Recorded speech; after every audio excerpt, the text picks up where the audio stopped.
दोस्तों एक बार फिर से स्वागत है प्रजापति न्यूज में।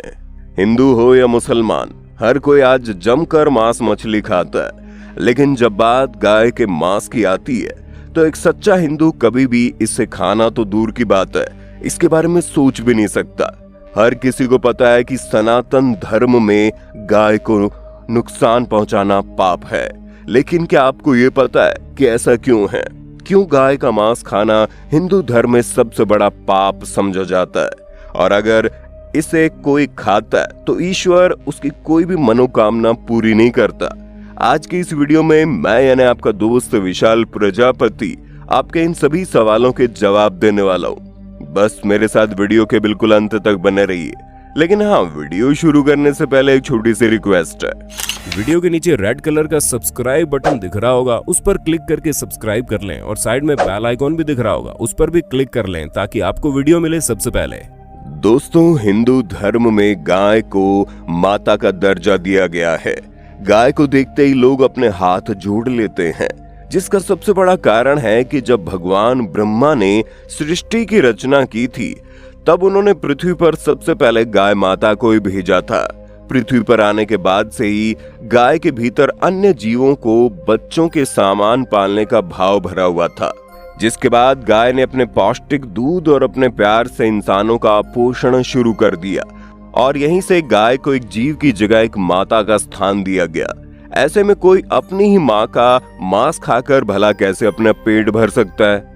इतना ही नहीं दोस्तों, पुरानी मान्यताओं में ये कहा गया है कि गाय के हर एक अंग में देवी देवताओं का वास होता है, इसलिए उन्हें गौ माता भी बुलाया जाता है। भगवान स्वरूपी गौ माता का मांस खाने वाले से बड़ा निर्दय और पापी इस दुनिया में कोई नहीं हो सकता।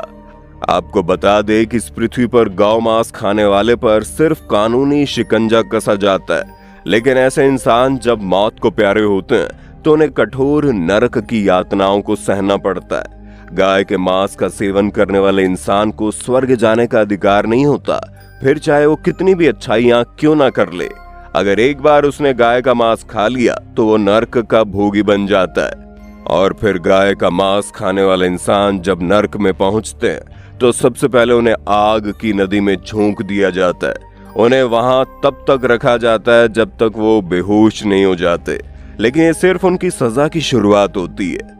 इसके बाद गाय का मांस खाने वाले लोगों की आत्मा को जंगली जानवरों के बीच छोड़ दिया जाता है, जहां वो जानवर उन पापियों को चीर फाड़ कर खा लेते हैं। गाय का मांस खाकर इन पापियों ने जितना स्वाद अपनी जीभ से चखा होता है, जब उनकी आत्मा को उतनी यातनाएं भुगतनी पड़ती है तब पता चलता है उन्हें।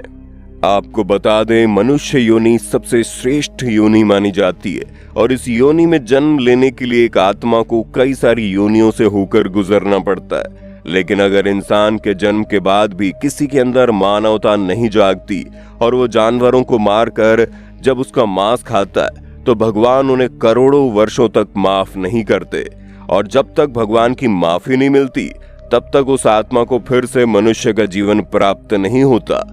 मांस न खाने का निर्देश और उसके परिणाम कई सारे हिंदू ग्रंथों में बताए गए हैं।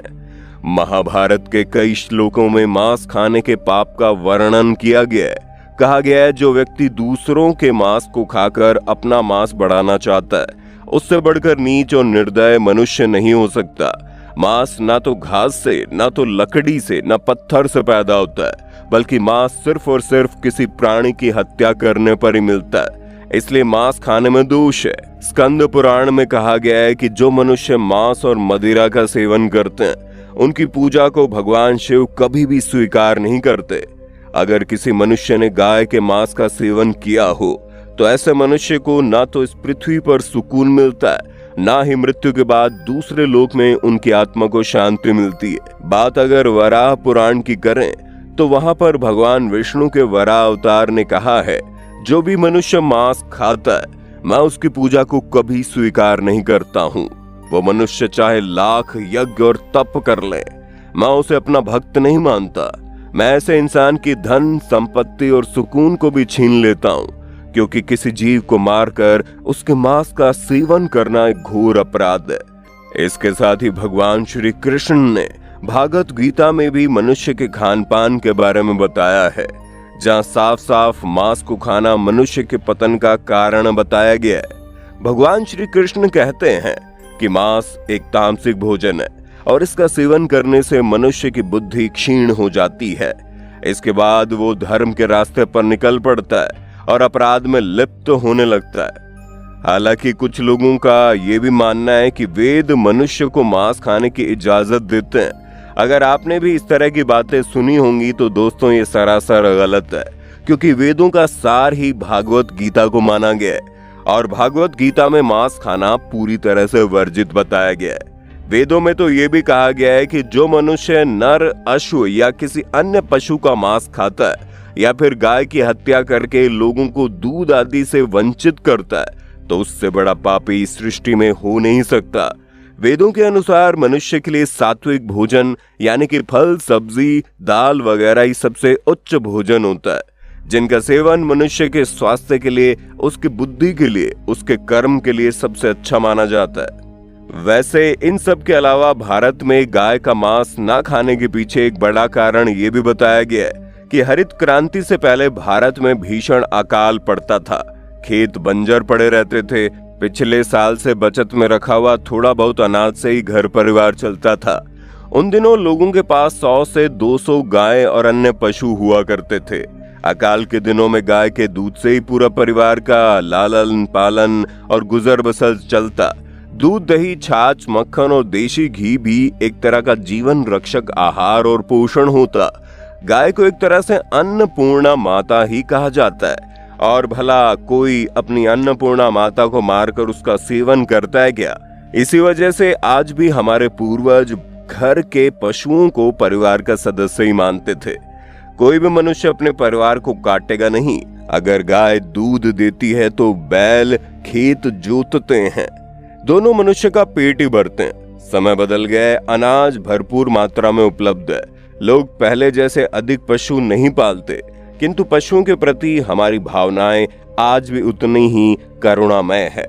इसलिए एक सच्चे हिंदू और एक सच्चे सनातनी होने के नाते हमें कभी भी किसी जानवर का मांस नहीं खाना चाहिए। खास करके गाय का मांस तो बिल्कुल नहीं खाना चाहिए। बाकी आपका इस विषय पर क्या कहना है कमेंट में बताइए।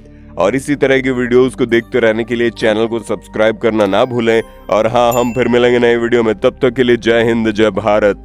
दोस्तों, आपकी स्क्रीन पे 2 और वीडियोस दिख रही हैं, जिसे देखने के लिए आप इस स्क्रीन पर क्लिक करें।